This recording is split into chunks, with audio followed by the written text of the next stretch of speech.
Good afternoon, everyone, and thank you for joining us on the news briefing this Wednesday, July 8th. Well, scammers are always trying something new, as we all know, and PG&E is warning that scammers are targeting their customers by threatening to disconnect your service if a payment isn't made.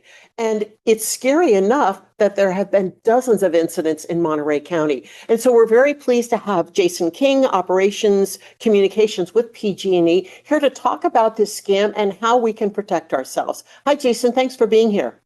I really appreciate you having us. Give us a chance to warn people in Monterey County about some of the emerging scams that we're seeing. So the one thing that hasn't changed is that when scammers call you, they're going to threaten immediate disconnection if you don't make immediate payment. And then they're going to ask for a specific, they're going to ask you to pay using a specific type of payment method, like a money transfer, like a Zelle or a Green Dot card. What's different with this new scam is after making the call to a customer and threatening the disconnection, they send the customer a barcode or a QR code via text or email, and they instruct the customer then to go to a business like a Walmart or a 7-Eleven and to present that barcode to a cashier to make payment. What that then converts into is a prepaid debit card that the scammers are able to siphon money from immediately without hopes of getting that money back for the customer. We've seen 61 instances through the end of May in Monterey County alone this year.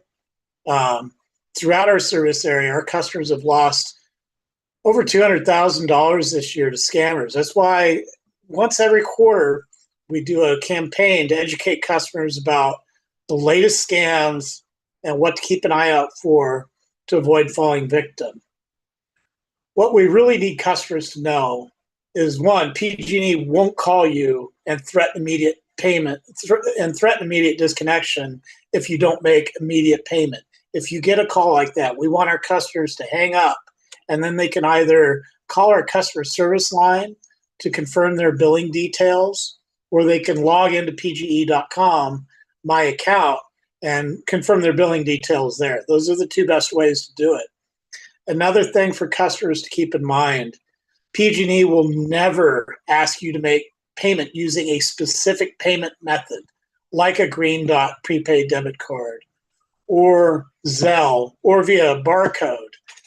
And what's kind of ingenious in an unfortunately a evil way about this new scam is customers who are from underserved communities often use stores like Walmart and 7-Eleven for bill payment services. So this is exactly what a lot of those customers would normally do to pay their utility bill.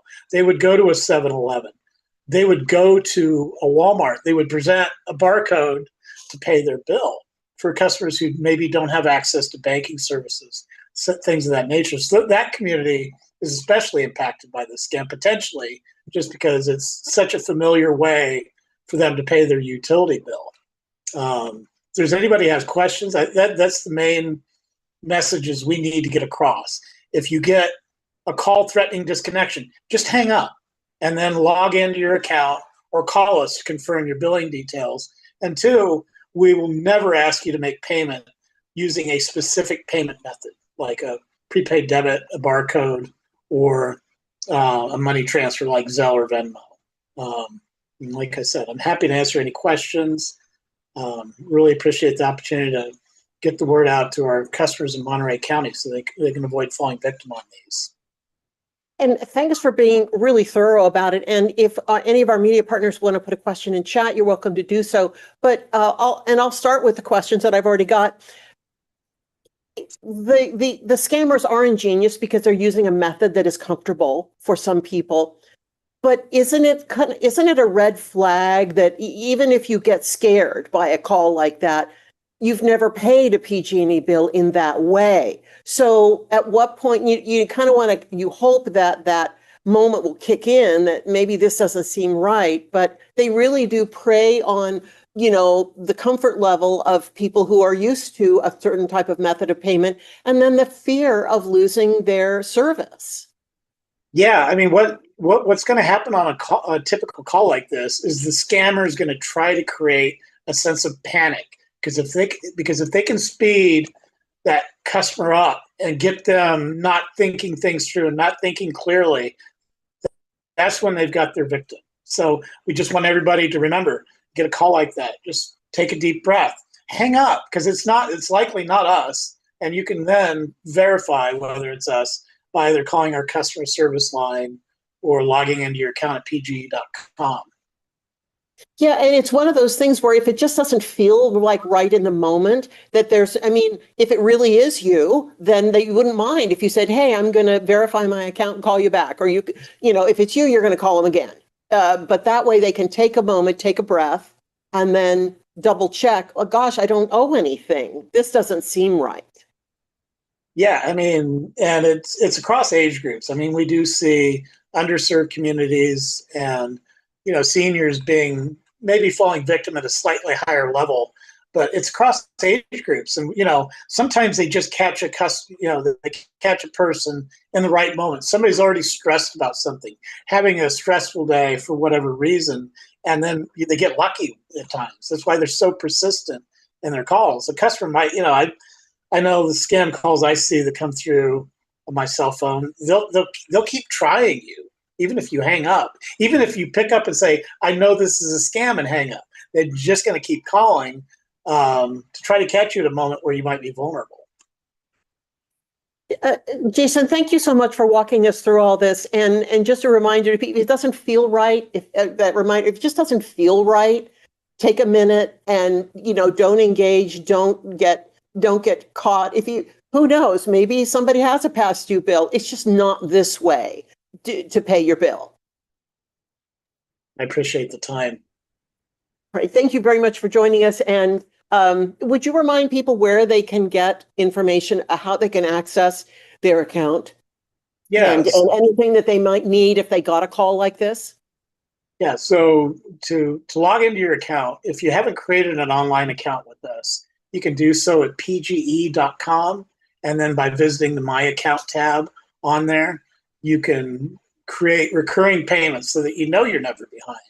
You can, store your payment methods for automatic billing, and you can check your bill details. We encourage customers to do that because there's also energy use data on there that'll help you know how you're managing your energy use and whether there are ways you can lower your bill, especially during summer months. Great information. Jason, thanks so much for being here with us today. Appreciate it.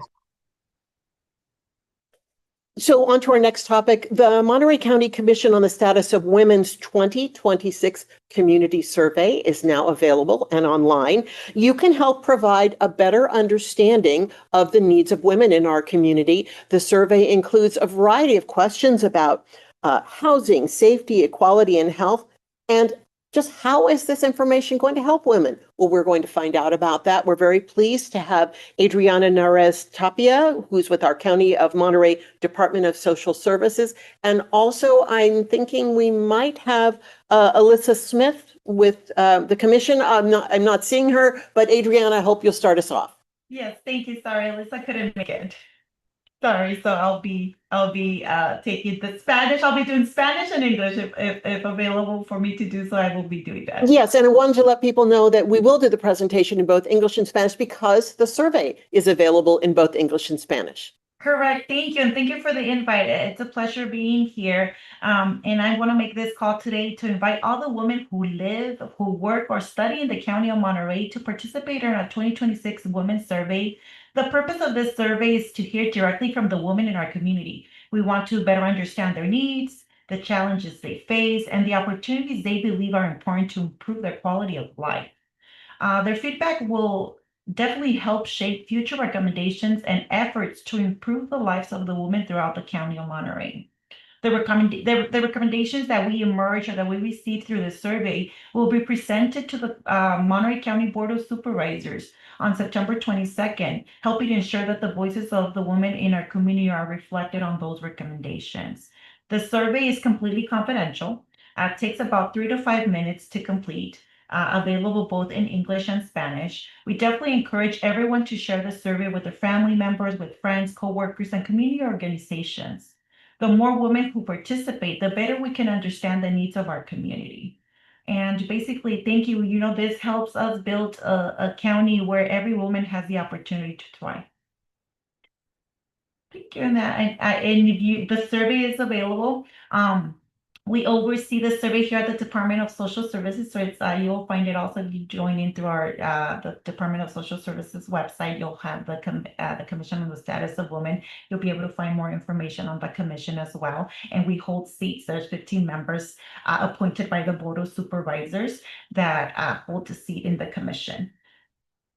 Thank you, Mia. And I think I want to go ahead and do it in Spanish now. Muy buenas tardes y gracias por recibirnos. Mi nombre es Adriana Narez-Tapia y brindo el apoyo al personal de la Comisión sobre la Condición Jurídica y Social de las Mujeres del Condado de Monterey. Hoy queremos invitar a todas las mujeres que viven, trabajan o estudian en el Condado de Monterey a participar en nuestra encuesta de mujeres. El propósito de esta encuesta es para escuchar directamente la voz de las mujeres de nuestra comunidad. Queremos comprender mejor sus necesidades, los desafíos que enfrentan y las oportunidades que consideran importantes para mejorar su calidad de vida. La información que nos comparta nos ayudará a desarrollar futuras recomendaciones y impulsar esfuerzos para mejorar la vida de las mujeres en todo el Condado de Monterrey. Las recomendaciones que ustedes proveen en la encuesta serán presentadas a la Junta de Supervisores del Condado de Monterrey el 22 de septiembre para asegurar que las voces de las mujeres de nuestra comunidad, estén representadas en esas recomendaciones. La encuesta es completamente confidencial y solo toma aproximadamente de 3 a 5 minutos en completarse. Está disponible en inglés y en español. Invitamos a todas las personas a compartir la encuesta con sus familias, con amistades, compañeros de trabajo y organizaciones comunitarias. Mientras más mujeres participen, podemos comprender y ayudar a nuestra comunidad en las necesidades que se han descubierto sobre la encuesta. Gracias por su participación y por ayudarnos a construir un condado mucho mejor donde todas las mujeres tengan la oportunidad de prosperar. Thank you. And any Thank you. Adriana, thank you so much for doing that presentation twice. And if there are any questions from our media partners, you're welcome to put them in chat and I will ask them. But let me ask you a little bit more about the survey and delve into it, because I did take the survey and you're right, it only takes a very short amount of time. And what I found very interesting was, as I went through it, I looked at the questions and asking about the challenges and the issues that face.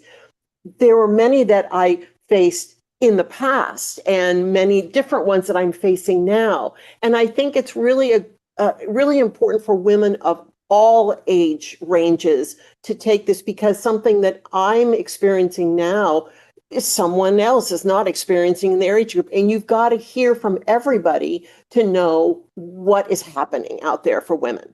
Yes, thank you, Maya. And that's why we decided to do this survey yearly, because every year the individual that might take it, you might say, I took it last year, but the change is different. You may have a different living situation. You may have a different employment situation. You may have now different necessities that probably last year you didn't encounter, and life changes. So yes, please take it, because it's a matter of, we all have some type of needs at a certain time, and it's really important that we hear it and that we voice it out and that we bring them forward. Right? We want to make sure that we reach to the different areas. That's why I am here today, because I want to make sure that I reach and that our community partners share our survey, so that we ensure that we make those voices heard, at least bringing them forward into our community. So yes, please, and of all ages, if you work, if you live or share with residents here in the area here in the county, please. Thank you. And here's a question for you. What concerns have surfaced in the past surveys, and what has the county and how has the county addressed them in previous surveys? One of the surveys, yes, that we've encountered was equal pay.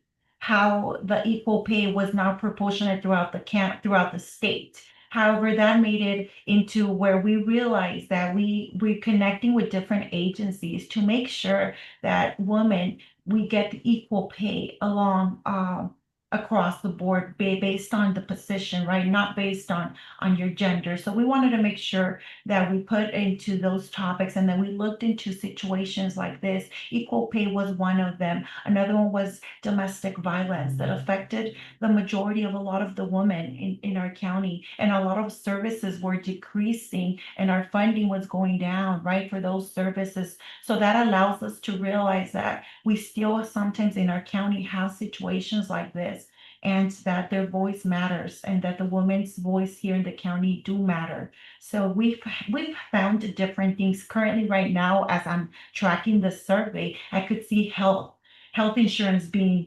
something that is bringing up to certain areas of the county, right? So it's really important. And the more that we take on the survey, the more participants, our data could expand, and then we could collect more data to make sure that we present a clear vision or a clear issue that we may be seeing in the county. So that's why it's really important for everyone to participate regardless of the age, and the needs will vary based on the participants that take the survey. So.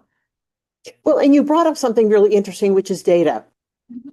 If you have issues that affect people and you want to put services in place, data is what you need to go to bat for those services. And so people may look at a survey and go, I don't know what will it really matter, but it really does matter. And people can know that, maybe they're one, but if one person says that, another and another will do it. And if the more people who are providing their input, that data is going to hopefully turn into power for you. Correct. Yes, thank you, Maya. Because I do collect data. I oversee contracts here in the county, and oversee a lot of the grant and the funding that does. And a lot of my plans, I actually have another plan where I oversee the poverty population here in our county, and it is based on data. So we do go out and collect this data because this data is really important, right? When it comes to requesting funding, when it comes for granting opportunities, it's really essential that we keep this data and that we have it, so that therefore we could say there is a need in the county. There is an individual that has this need. So yes, the data is super important when it comes to bringing it forward, when it comes to bringing it for applications for granting. So yes, please do complete the survey, because it's not a matter of, oh, well, am I low income? This is a matter of women, right? Voicing our voice as women here in our county, making sure that we voice it for somebody else as well. So if you have a neighbor that could benefit from this, if you have somebody that that they would want their voice out there, like I said, it's really confidential. It also allows us, if you want to get our newsletters or we want to get part of it, it gives you an opportunity for you to put your email, and then we would get in communication, or even to take a seat in our commission. And you mentioned health insurance being a hot topic this year. Part of the survey allows women to rank the issues that mean something to them. Is that where you're seeing health move up when those priorities, where some women may say equal pay is still an issue for them, but it sounds like more women are saying health insurance is becoming a big factor?